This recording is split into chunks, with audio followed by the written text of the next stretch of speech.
AI just kind of lights everything on fire, because at the same time, it just demonstrates that like what we're assessing, what we're teaching is also problematic. As it reveals this existential crisis, speaks to like, well, what is the value of the degree I'm getting? That's the danger of this technology. There's a potential future. Every human has a team of super persuasive AIs that are assigned to them to manipulate them in the market. That's probably a good term for it, is we have artificial debate intelligence in that our system can achieve very high levels of debate capability with much more efficient models. I really firmly believe that our Constitution presumed a citizenry capable of disagreeing across difference. We can debate each other.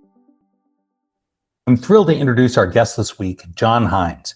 John is a true leader at the intersection of dialogic learning, AI, and debate, with more than 2 decades of experience as a national champion debate coach and curriculum innovator. He's the principal investigator of a project at DebaterHub, which he co-founded, which is funded by the NSF SBIR, AWS, and an NAIRR grant. His work focuses on developing augmented debate-centered instruction, a novel approach that uses AI to enhance students' cognitive and communication skills. His expertise covers a wide range of topics, including debate and argumentation-based pedagogy, AI ethics, and educational technology. John has presented his research on responsible AI integration in education at major conferences like the AAAI 24 Workshop on AI in Education, ASU GSV in 2025, and the ALTA 2025 Argumentation Conference. Through his collaborations, John is actively working to scale debate-centered learning with ethical AI, transform critical thinking skills, create equitable pathways for student success, and pioneer new standards for responsible AI in education. We hope you enjoy this interview with John Hines. John, thank you so much for joining us for the podcast. We've been looking forward to this discussion for quite a while. Why don't we start off by you telling us a bit about DebaterHub? What is the platform? What are your goals for it? What should people listening know about it? Sure. Yeah. Thanks. First of all, thank you for the opportunity to share about DebaterHub and talk about our journey.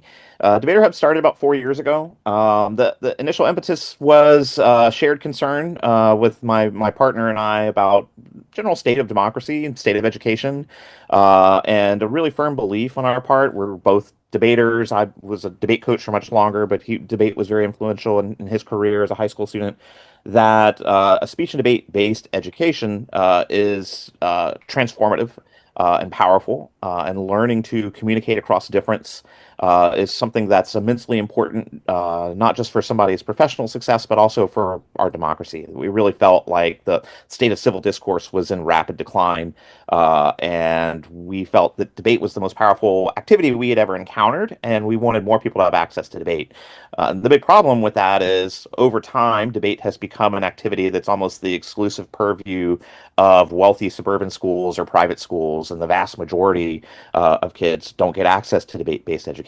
But I really firmly believe that our Constitution and the founding fathers of this country presumed a citizenry capable of disagreeing across difference. That's the brilliance of the American Constitution, is we don't need a king deciding things for us and telling us what to do, that we can debate each other, that we can disagree with each other, and then we elect representatives who go to Congress and debate on our behalf. I really firmly believe that our Constitution presumes a citizenry capable of debate.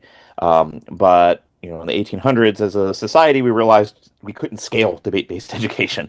But that's what was happening in our colonial chartered colleges, Harvard and Dartmouth and Yale. Those students were debating regularly in their classrooms. Like, that was their form of assessment. So that was the initial impetus for DebaterHub, was, can we create platforms and tools that give more people access to debate? And shortly after we formed, ChatGPT hit, and just like a meteor exploded, and everybody got really excited about AI. And it really kind of accelerated our timeline, because basically we could take the debate architecture that we were building and just start plugging these LLM models into it and getting it to debate. And eventually we secured a National Science Foundation grant, which we just completed last week, and ran a number of very interesting results, which I'm happy to share later. But at this point, DebaterHub has accomplished a fully autonomous debating system. That we have created an AI system, an AI workflow, a multi-agent workflow that is capable of participating at human level debate.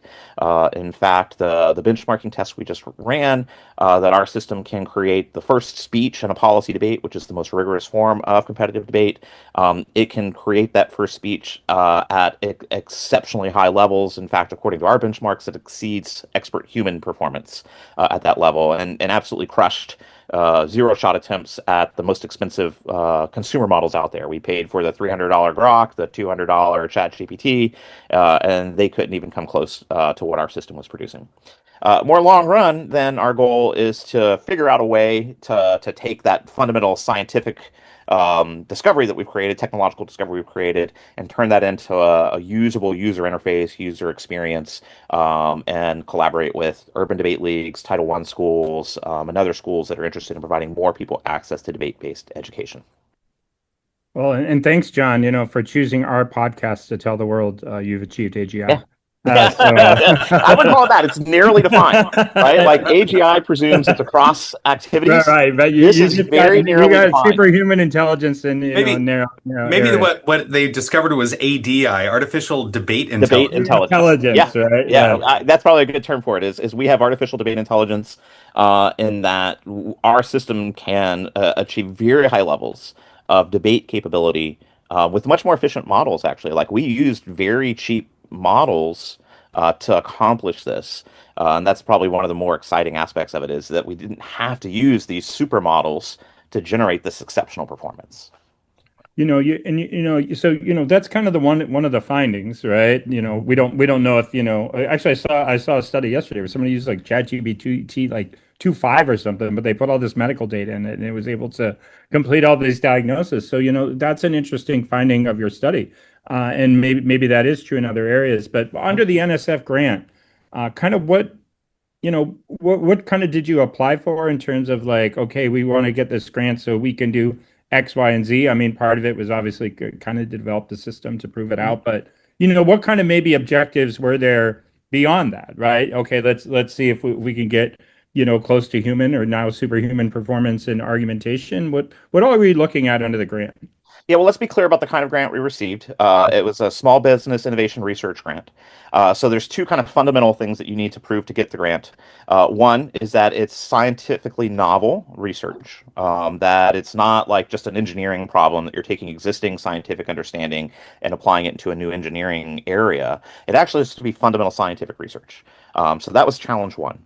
Challenge two is then the idea is you're going to turn this into a business. That this could be, and within them, it's the idea is like a scalable venture-backed business, is where you're trying to head with that.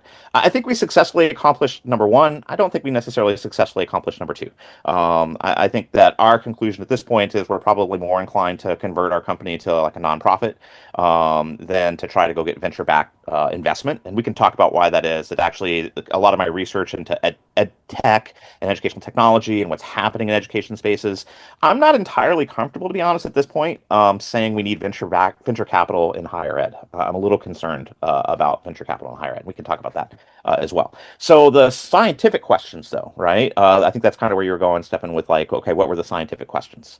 The first question was, can we create this fully autonomous debating system? Can we take this debate stack, right, and accomplish this? And the inspiration for that is a project called IBM Project Debater. Most people that I bring this up, even within the debate community, they're completely unaware that there was a third grand AI challenge for IBM. All right, so a little bit of AI history here. All right, before ChatGPT and all that exploded, and even before like AlphaZero, AlphaGo, which made a lot of noise, IBM had a history of doing these grand AI challenges. In 1997, they conquered chess, right? They beat Garry Kasparov famously with an AI system, beating a human expert in chess. That made a bunch of noise for them. Then shortly after that, they beat Jeopardy. Like I think they beat Ken Jennings, right, in Jeopardy with their AI systems. And their third attempt, and everybody tends to know that when I say those things, everybody shakes their heads, right? And they go, okay, well, the third one was IBM Project Debater, and they're like, what are you talking about? I was like, they try to do debate. But what they did is they created a kind of a mock debate format, right? It wasn't an actual competitive debate format that we would recognize as competitive debate coaches. And they created kind of a very narrowly defined definition of debate. And they tried to put their system into a public debate against the world's best parliamentary debater. They announced it was a tie of this public debate. You laugh because you both of you are laughing because you're debate coaches or former debate coaches yourself, and you know there is no such thing as a tie in a debate. There is a winner and a loser. And ultimately, IBM kind of packed up Project Debater and moved on. And most people don't know about it. But they did a lot of really interesting research, a lot of great scientific discovery that's a lot of predecessor to what's happening now. So that was kind of our first step was can we accomplish this project debater ideal of putting a debate, creating a debate system. And the key differentiator between us and IBM is IBM ultimately decided that they didn't think debate as they understood debate was appropriate for machine learning because it wasn't really a game was their conclusion. They published an article in Nature announcing that debate is not a game. And therefore that's why they failed because machine learning requires gamification. And that's our point of disagreement with IBM is they chose the wrong format. That if they were familiar with American forensic style debate, we definitely believe what we teach and coach is a game, and it has rules, and it has a game board, and it has clearly defined rules and moves. We get to debate the rules, but it is a game, and in certain respects, it is gamifiable and amenable to machine learning. So that was our step one. Can we do that? Which we think we did. The step two was then try to put this into classrooms and test this into classrooms with that other thesis that I was talking about earlier, which is debate is the original kind of like best version of learning in a classroom, right? Argumentation, dialogic learning is an outstanding format for learning. The problem is we've moved past it over the past 100, 200 years because we were trying to put everybody in our education system, right? This kind of utilitarian, populist education that America, started pursuing in the 1800s, 1900s, where we wanted to get everybody an education. Well, if we wanted to give everybody an education, then we started to do factory-based education and couldn't do this kind of one-on-one dialogic education anymore. So our second challenge is to use these tools to implement dialogic education in classrooms and then demonstrate that we're getting, effective results. We weren't able to do those studies because of kind of the political chaos that happened at the beginning of 2025, and we were getting vague directives from the National Science Foundations about things we were and weren't allowed to do. Our research partners, which were urban debate leagues, were also getting vague directives about what they were allowed and not allowed to do. So we've kind of put a pause on the human study and the educational impact of what we did. So we don't have any data on that yet. That's kind of going to be our next step, right? So now we're pursuing grant money to do that next step of research so that we can demonstrate the efficacy of these automated debate systems in actual classrooms where we can give instructors who are looking for new types of assessments, right? They're worried about their essays and everybody just turning in ChatGPT generated work. What if we took those assessments and created debate-based assessments, dialogue-based assessments, oral assessments, but also leveraged AI systems to help make it a little more uniform, a little more predictable. So that'll be our next step of research. You'll be able to take that on now that they've resolved all of those other political conflicts. It'll be easy. Yeah, hopefully. I mean, there's a lot of interest in debate, right? And there's some questions about what we consider debate to be. But I think, it should not be a controversial thing to say in education that we need more debate, and that we need more dialogue across difference, and that we need to learn to communicate effectively with people when we disagree with them. And I think that it's really important that we centralize that in our classrooms. And I think that ChatGPT and AI and the impact that's having in higher ed have made clear that we need new assessment modalities. That our traditional assessment modalities that evaluate products at the end as a snapshot of learning, as opposed to actually evaluating the learning itself. That's what we need to start doing, right? We need to start actually evaluating the learning and how they've learned, as opposed to a snapshot at the end that attempts to assess how much they learned in that containerized moment right there, and moving more towards process, and evaluating the process of learning, and being able to evaluate that, you actually are evaluating what they're learning and how they're learning and their capacity to learn, as opposed to this is the amount of facts they memorized in a short period of time.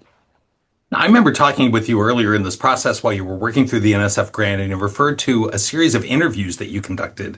Yeah. And so tell us, you said they were I-core interviews. Tell us what that means, but then probably more importantly, really want to hear about some of the findings that you were able to gather. It was really fascinating to hear that maybe cheating wasn't the absolute top concern.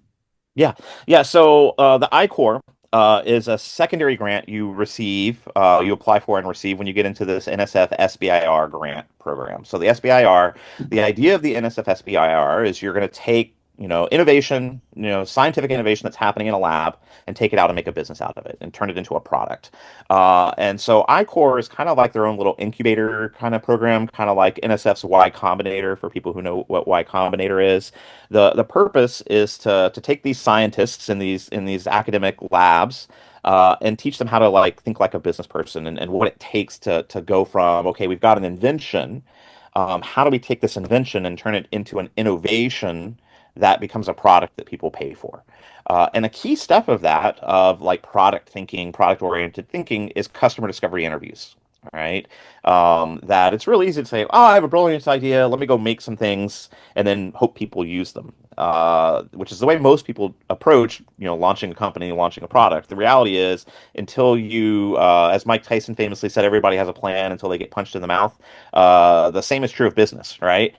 If you don't spend time talking to your customers and getting a deep appreciation for what's going on with your customers, what they need, what's going on with them, what they're trying to accomplish, what motivates them, if you don't spend a lot of time really talking to them and getting a deep understanding of what they need, they're not going to use your product, right? Because your product wasn't built for them. So the I-Core kind of teaches you all that. And then a key component of it is you have to conduct at least 100 customer discovery interviews.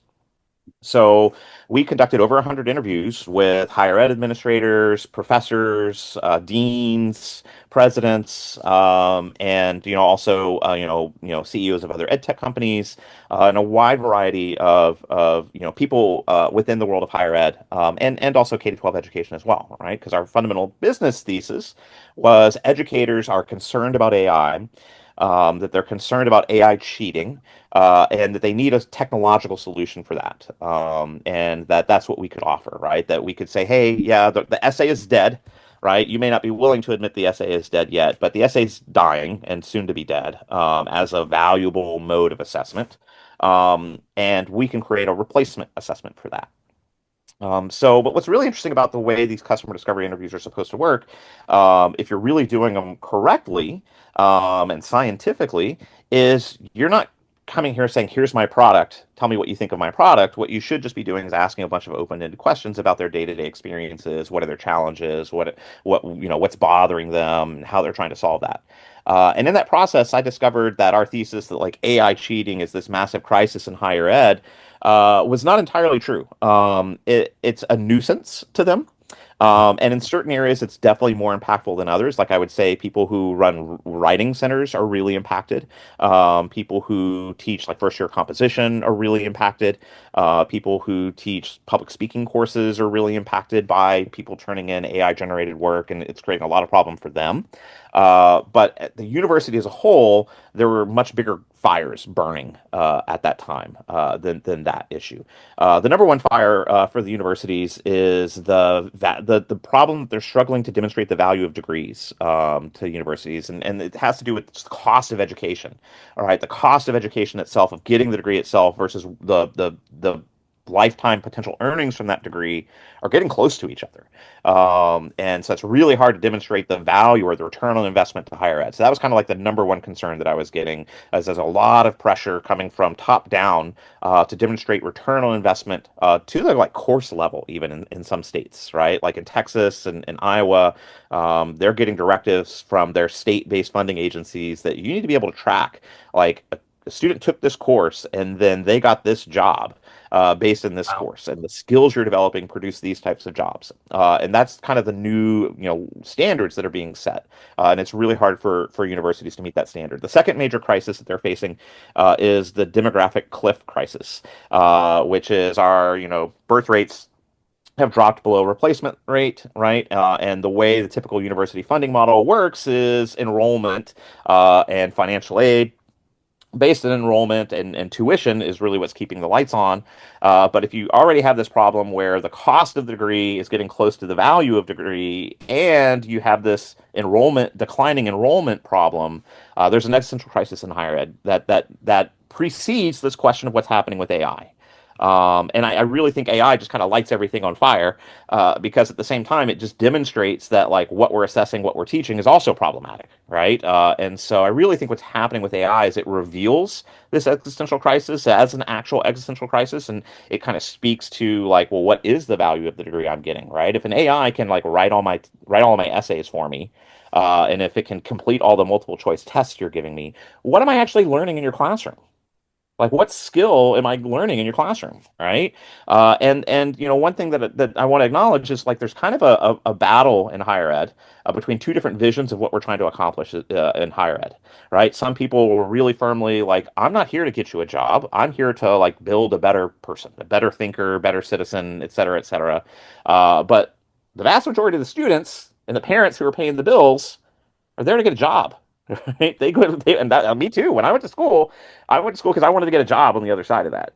Right. And so AI kind of exacerbates these problems, exposes these problems, and also explains why you have so much cheating around these problems, right?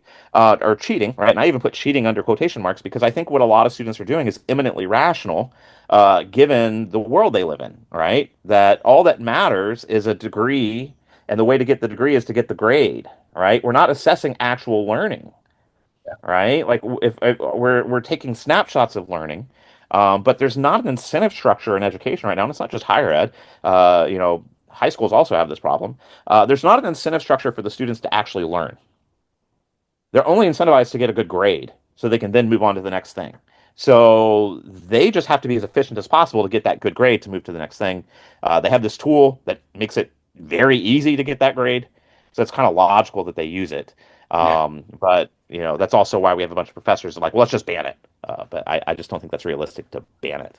It kind of brings up, something to think about, right? It's like, professors, two things. One, professors kind of implicitly grade on a curve, right? If not explicitly, right? Yep. And, if work just kind of starts getting better because students are using AI, and, then you have someone who's like, maybe was a B student, but now they're not using AI, right? Like their work's just going to kind of fall off like relative a little bit. But my more significant thing I want to get to is that, you talk about like how, okay, well, we had this grade that I guess was kind of like a marker of the skill we assumed, right? And that collapsed too, because everybody just started getting A's or B's, right? So Grade inflation crushed all that. Right, right. Did it make much of a difference anyhow when you apply for a job and somebody's like, well, no, I'm gonna hire the person who got an A minus, not a B plus, right? It was kind of right. It kind of became a little. It started becoming a little bit of a meaningless marker. But more importantly, do you think like what you're kind of proposing for debate hall, or at least in terms of how you want to develop it, and there's these ideas of we can assess what students can do, right? Not just kind of the content that they're going to learn, or not maybe our reflection back on like,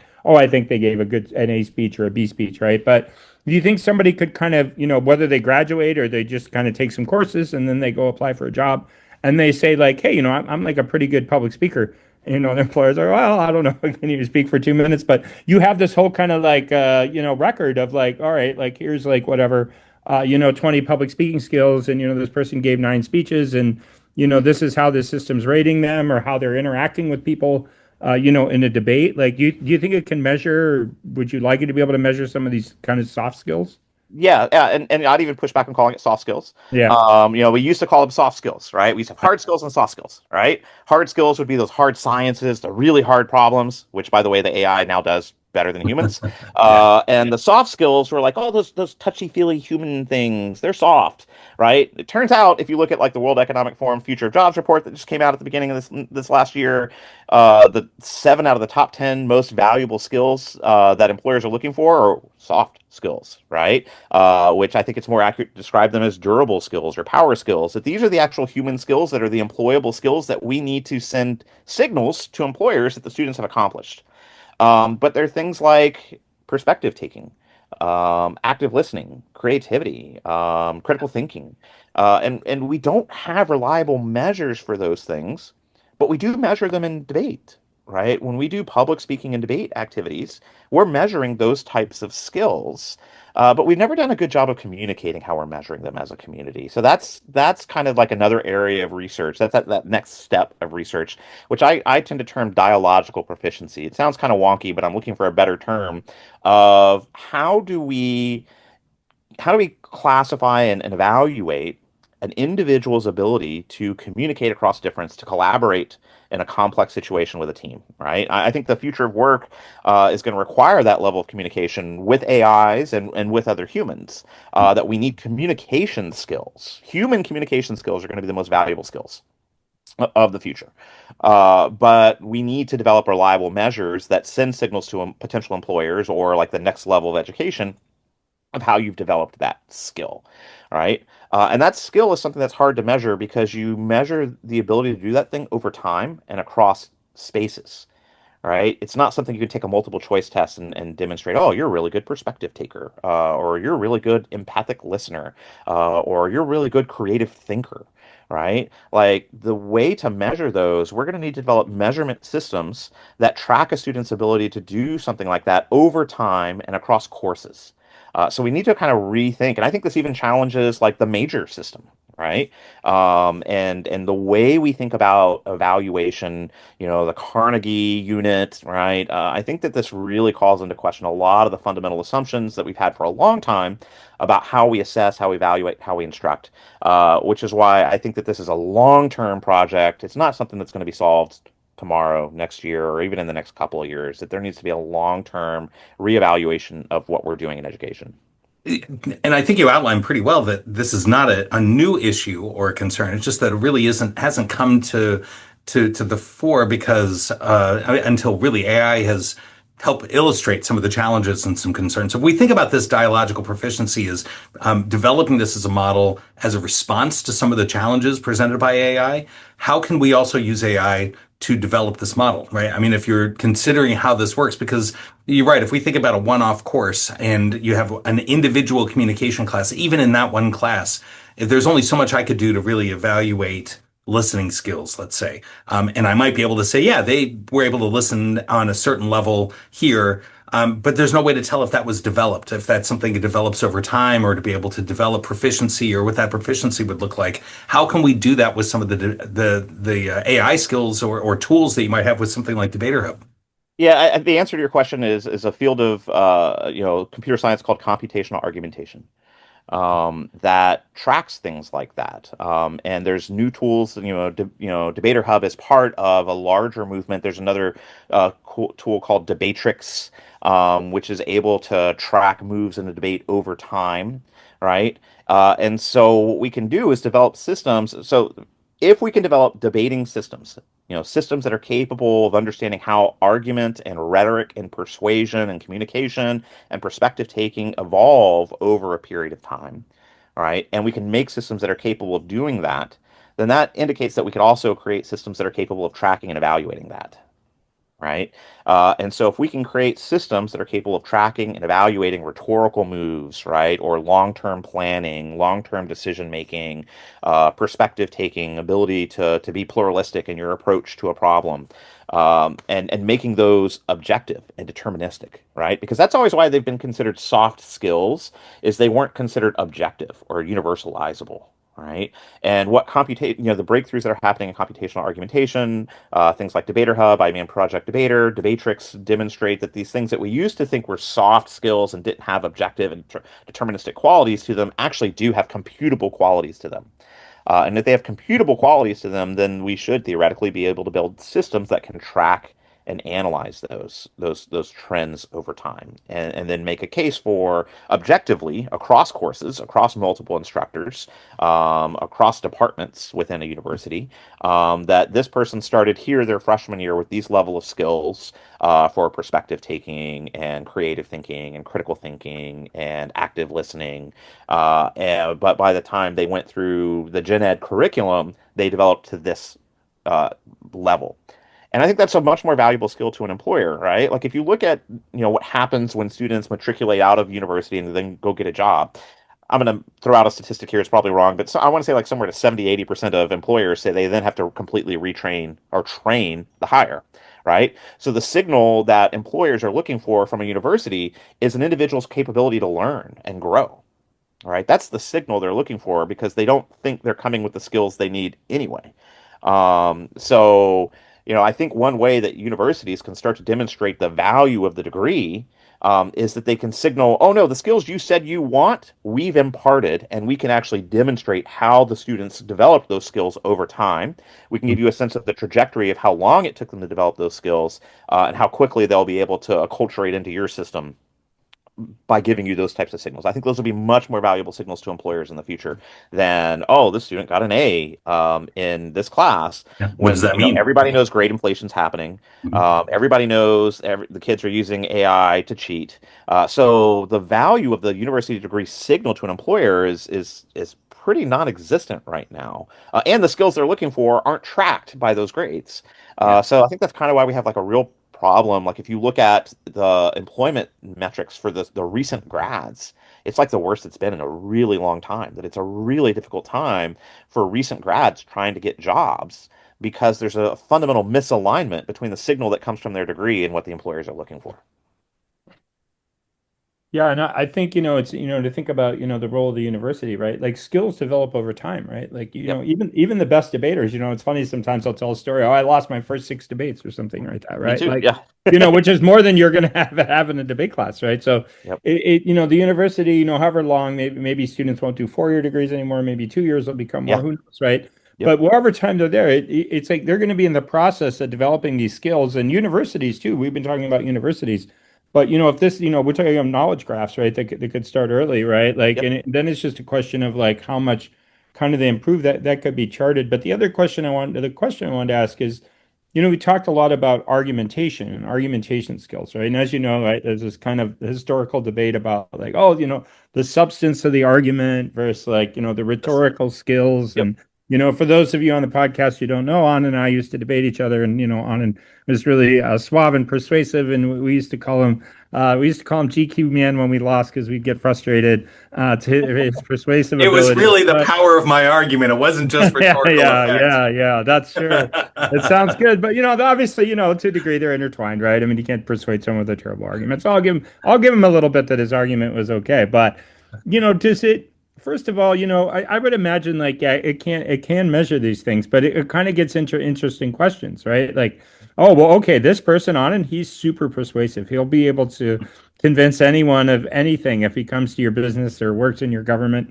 And at NCA, I kind of reviewed like some of the research, and this was what November 2024 that already showed pretty conclusively much more persuasive than people in a digital format, right? So, do you have any thought, just kind of briefly, I think we know where we're going on can it measure the skills? You kind of been talking about that a little bit, but I could see people reacting a little bit negative. All right, you're going to get an exact report on, how good on it is at kind of manipulating the office, right? Not to, it could be Yeah. anyone. It could No, be I me. think I see where you're Maybe going I with want that. to be much more persuasive. Do you have any kind of thoughts on how people are Yeah. going to react to that or what it No, well, means? I agree with the concern with that, right? Like that's the danger of this technology, right? There's a potential future where every human has a team of super persuasive AIs that are assigned to them to manipulate them in the market. It's dystopian, but totally technologically possible. Yeah. And so I think, the role of the university, the role of educators, is to teach ethical communication, ethical and responsible use of rhetorical skills, right?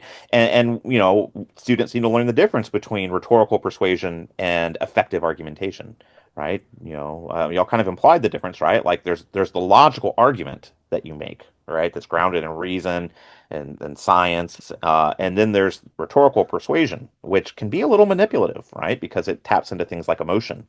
And I will say I'm a little skeptical of some of the studies that have already come out about saying AI is super persuasive, because when you look at the research that happens in computational argumentation, and the scholarship that's happening there, there hasn't been sufficient, in my view, sufficient engagement with rhetoric scholars, to make those conclusions, right? And so a lot of computational argumentation theorists equate argumentation with persuasion as being the same thing, right? That if you've made a effective argument, you've been persuasive. And scholars of rhetoric will say that that's definitely not exactly the same thing, that there's differences there. But I do think in some of these studies where they're like, oh, the system was super persuasive, it was super persuasive because it was able to kind of identify the target that it was trying to manipulate and make arguments specifically for that target. So it'd be much more useful to examine like what those rhetorical tools they used, and understand that. But my answer is kind of like what I would call an inoculation theory, that we need to be training our students to be super effective communicators, and super astute communicators, so that we can protect ourselves from these attempts at rhetorical manipulation, that theoretically becomes superpowers now of the AI. So our systems are primarily trained much more on like kind of logical argumentation and then ethical acts of persuasion. So I think those guardrails we put around it as educators are really important. But I think that's the role of the university, which kind of goes back to this question that I brought before of like, are we teaching people to go get a job, or are we teaching people to be citizens, in a democratic republic? And I think ethical debate, allows us to do both at the same time. Yeah. So a lot of the discussion has been about individual skill sets, developing those skills for the person. I think that there's an area to explore where we consider them as cyborgs, where it's a human using some of the Yep. tools to expand their capabilities. Before we get to that, though, one thing I wanted to ask, which is a necessary next step, is the idea of understanding how arguments are used by AI models themselves. And you all did a lot of work on this, especially thinking about like a simulated debate tournament. Tell us about how that has played out. What did you find when you were running that tournament? Was the goal really just to kind of replicate what humans are able to do, or did it start to develop its own capabilities, or you could see the potential for capabilities? So it's different than what humans would do at a debate tournament. Yeah, so let's talk about the experiment we just ran, and some of the problems that we were trying to address from the get-go. Because I've been suggesting people in debate use AI for years now, and there's a lot of pushback, right? There's a lot of pushback on hallucination, that it's just going to make stuff up, that we can't trust it, it's not reliable, or that it's going to consume debate and turn it into a monolith, right? That it's just going to Of make it course, all you're probably mostly just hearing from the people that don't want other teams to use it, and you're really not hearing from the ones that are using it, of course. Right, right. That's correct. Or the people who they make a ton of money paying people, or getting paid by people to cut cards and do things like that. And they're worried about their job. Like, let's be clear, the people who push back the most are the ones that are worried about their job. Like, oh, I get paid to cut cards. How am I going to get paid in the future? And it's like, well, I understand that's important, but I'm more concerned by the tens of thousands of people that are locked out of the community because they can't pay you $50 an hour to cut cards for them. Once again, it's an elitist activity. Then that's my main concern, is it tends to be an elitist activity. So what we did is we wanted to test the first step we wanted to test. We took the hardest format of debate, which is American policy style debate. It's the most rigorous format of debate. But because of some of the norms in the community, there's a lot of available data that can be used. In particular, there's a massive data set that was created by one of the people that we do some of our research with, called the Open Debate Evidence Data Set, where there's 3.5 million pieces of evidence that's been used in competitive debate rounds, and that you can use to then simulate and train how we would actually do debate. And in particular, what we wanted to start with is the speech that we call the first affirmative constructive. It's the speech that starts the debate. And it's a really important speech because it sets the ground for the entire debate. And a well-constructed 1AC, you win the debate if you've written your 1AC properly, right? And national champion level debaters will acknowledge this, right? That it all starts with a very well-constructed 1AC. That's actually like a really hard challenge for AI to accomplish. because there's a lot of norms and rules and expectations that are grounded in argumentation theory, rhetorical theory, and like evidence citation practices about like how we cite our evidence. In particular, the frontier models aren't really good at citing evidence. They're good at doing research, consuming what information is out there, and then generating its own text. Right. So it's not literal quotation, right? This is the hallucination problem, right? That we had to deal with. So what we decided to do was to build a system that's capable of generating a 1AC that would be a human level 1AC that would look like a policy debate 1AC, which means that you do actual research with high quality sources, and then we're going to quote those sources extensively directly. All right. So for those that don't know, a policy debate speech, first affirmative constructive speech, 90% of what's delivered in that speech is quotation from other people, an extensive quotation, right? Like your evidence is at a minimum a paragraph long, and typically 3, 5, 6, 7 paragraphs long, and then you're underlining certain lines of that to support your arguments. And the other thing is that you have kind of these argumentative constructions that you have to do to make a policy advocacy that we would call our stock issues from argumentation theory. And so there are some burdens that the affirmative team has to meet, rhetorical burdens, argumentative burdens that the affirmative team has to meet in order to present a logical affirmative case. So what we did is we created 3 categories of generated 1ACs. We took human created 1ACs from the high school policy debate topic from this summer. There were 45 open source first affirmative cases that were released on a website after the end of summer camps, right? So debate students in high school go to colleges over the summer. They spend about $1,000 a week to receive expert instruction from college debate coaches and college debaters and high school, experienced high school coaches. And then at the end of that camp, you produce a bunch of files, a bunch of evidence, right? So we found 45 1ACs, first affirmative constructives, for the current topic. We then had our system generate about, and we selected 22 of those, randomly sampled half of them. Then we had our system produce an additional 22 1ACs. And so we gave our system just the resolution as a prompt. And then the way we've architected it, we want our system to be pluralistic. We don't want it to focus on just like a single approach. And so what it does when we give it that prompt, it hypothesizes 50 different potential perspectives about debate, and then generates 50 different 1ACs from that.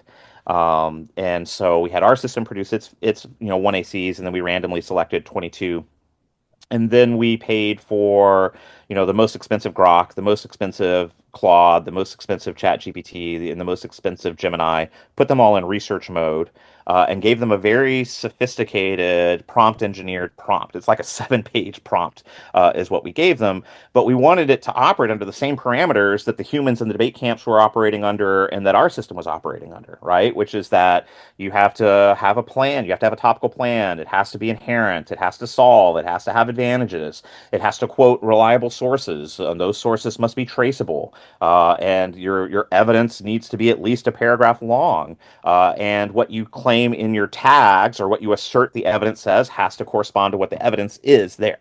Okay, so we had 66 1ACs, and then we just paired them up head to head against each other in a double elimination tournament, right? So random math here, paired up against each other, and then we created a very kind of complex, sophisticated evaluation rubric of this is what a quality 1AC would accomplish.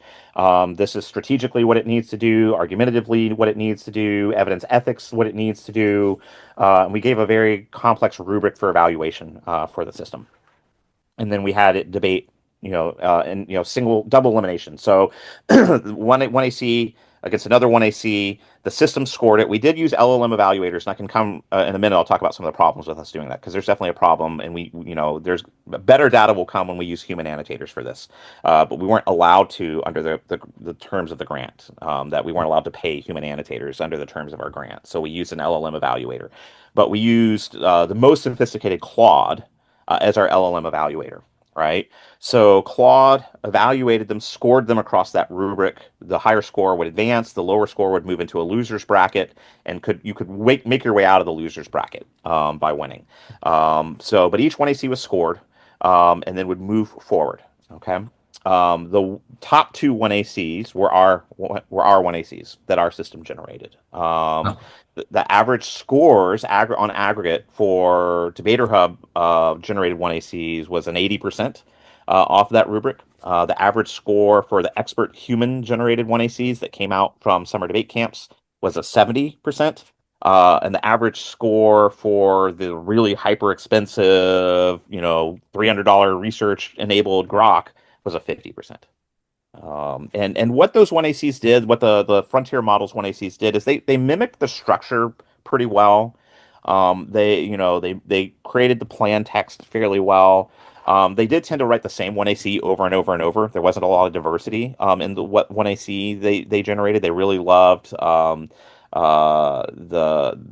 icebreakers affirmative. They wrote the icebreakers affirmative a bunch of times. The domain awareness, which are some of the more popular 1ACs at the camps, right? These systems replicated that pretty well. Where they really failed was the evidence production.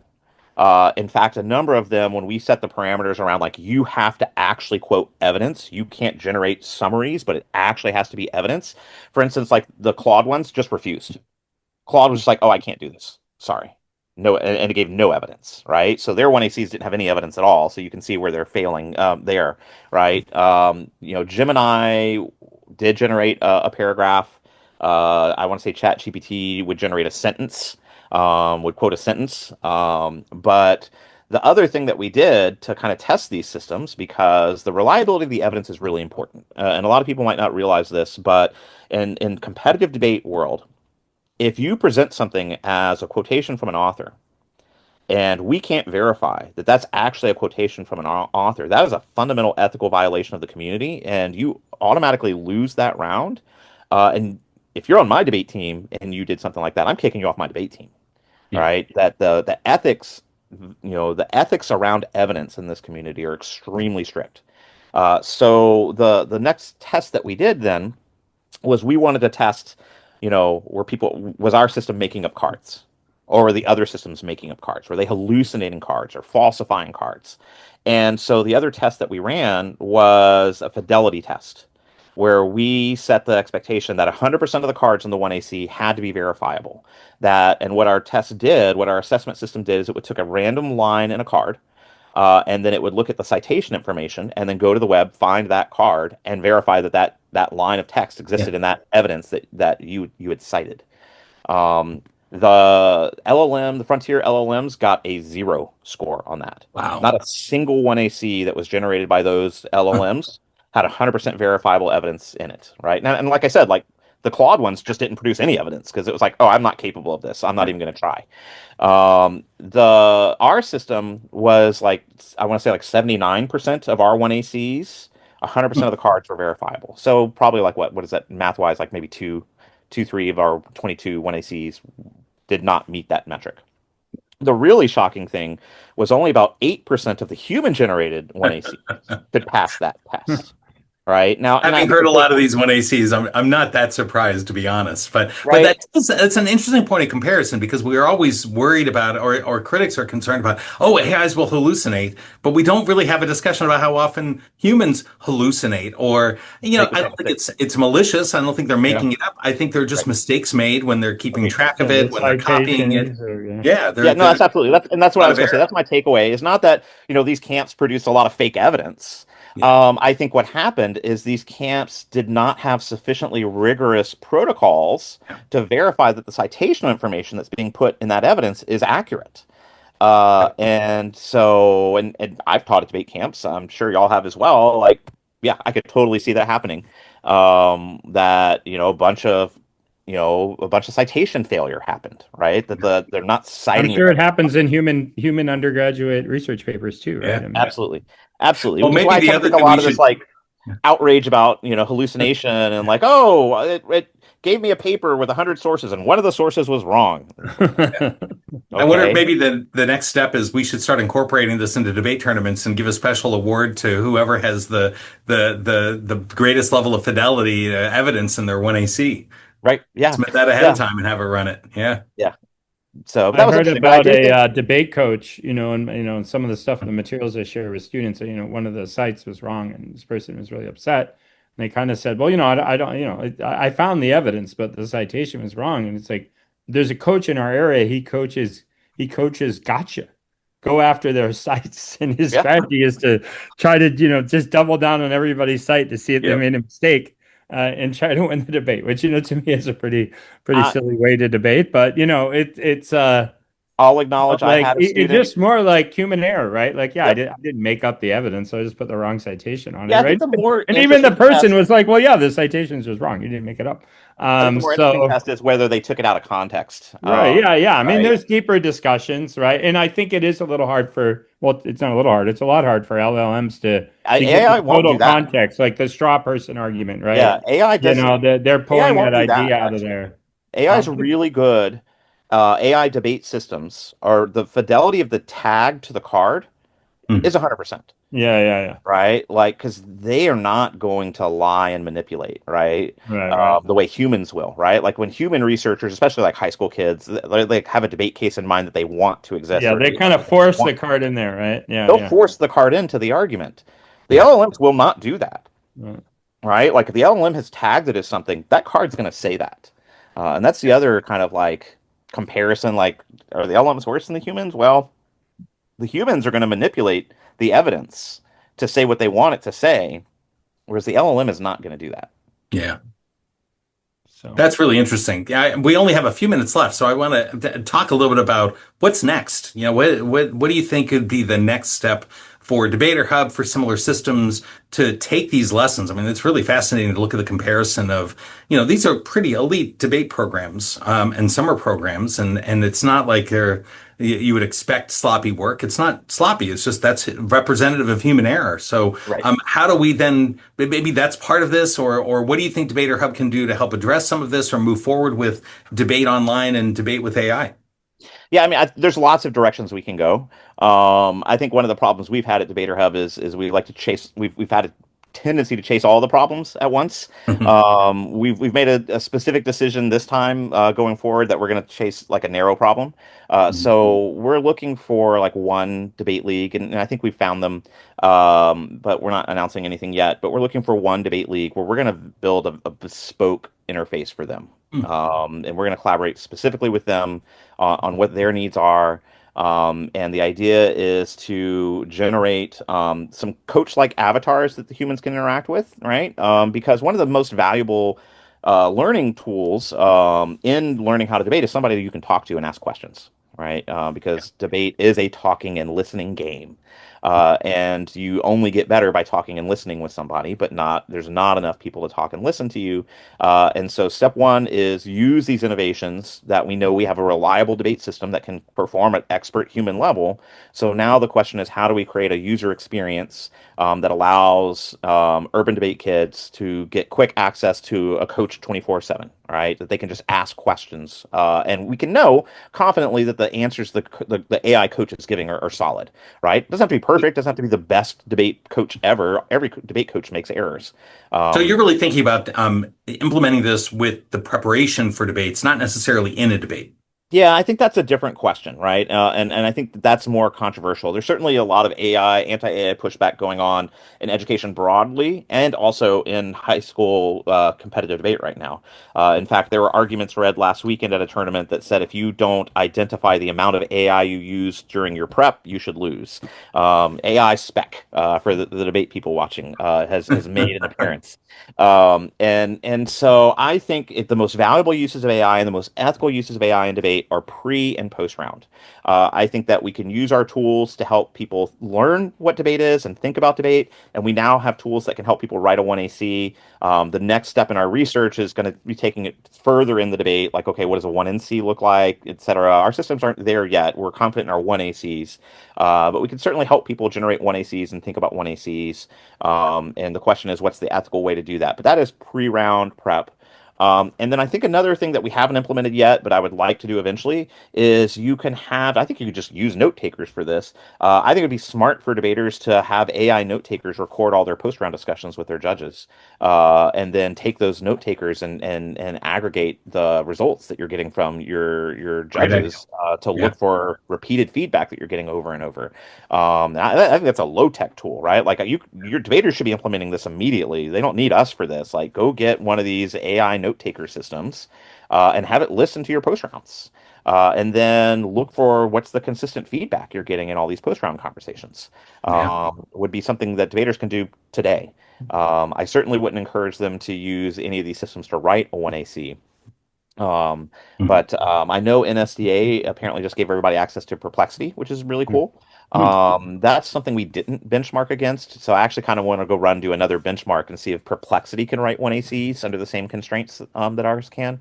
Yeah. But yeah, I don't think we're there using AI in debate rounds yet. Mhm. But I would advocate for using AI in debates in classrooms. That makes sense. And perhaps in the future, we could have AI debate leagues, right? And that could be part of it as well. I just don't think people are ready for that. No, So let's I think, no. go ahead, Stefan. I'd say in general, people aren't ready. Talking with some of my own debaters, and I was like, well, kids get coaching like before the round, right? Sometimes from live people, sometimes when their teammates or an external coach will jump on, right, and Yep. give them some advice and some arguments to make. And I'm like, you should have the note taker on, and then as soon as you're done, before the debate starts, right, because that's a little more controversial, just have that whole transcript right there, and you Yep. have it for during for the round. In the round, I get it's more controversial. It's harder to control right here, right? Like we don't have any idea, but that's a discussion for another day. But I think there's a lot of ways to kind of enhance and enhance what you're doing, right? Just enhance your own arguments, enhance your own abilities. I mean, if we're gonna have AI spec, we should have coach spec. Well, how Yeah. much of your argument did That's your right. coach write? How much My does your coach doesn't school, help me yeah, write my arguments, how right? much does your school spend on hiring college debaters to write arguments for Yeah. you? Yeah, yeah, right. Spec that. That's the Yeah, response. right. Yeah. Yeah. That's Yeah. what it's like AI. It's just like another, like I said, I've always viewed this. I always thought debate was a perfect model even when this first came out. Because to me, it's like it's another intelligence you collaborate with. Just Right. like you collaborate with your teammates who may know about more than you, your coaches. There's obviously all kind of inequality amongst not just resources, but in Yeah. terms of other coaching and students people have access to, and this Yeah. enters Well, an and equation. so in looking at costs in this tournament that we ran, it costs us $1 per 1AC. And that's without doing like cost efficiency measures, right? It costs us $1 to write an expert level 1AC. Whereas you go to a debate camp and spend $1,000 a week to get one AC, and you're at least 3 weeks in, so you're spending $3,000 to Well, get a hopefully one you're AC. learning something while you're You're getting learning to. Yeah, Let's be no one clear. AC. You're learning to, Yeah, if right? someone, I'll write a 1AC for $1,500, Right.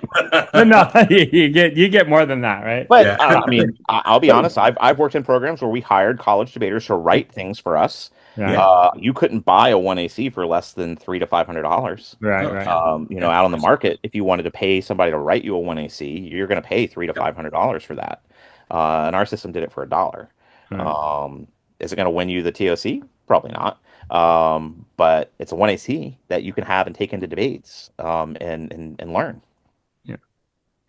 Well, there's a lot more here to explore, but John, Yeah. thanks so much for sharing some of the work that you've done with DebaterHub. Fascinating study with the simulated tournament and comparison of the 1ACs, and I think there's a lot there that I hope you publish this because it really I've been really intrigued recently about the comparison of hallucinations with human error rates and the way we contextualize that discussion. I think there's a lot in your study that helps illustrate that. Definitely. Yeah, I think we want to do the human annotation first. Yeah, But then we're definitely going to submit it to one of the top machine learning conferences is the plan. that's excellent. Well, thanks so much for joining us. We appreciate Uh, it. Thank you so much, guys. Have a great rest of your day.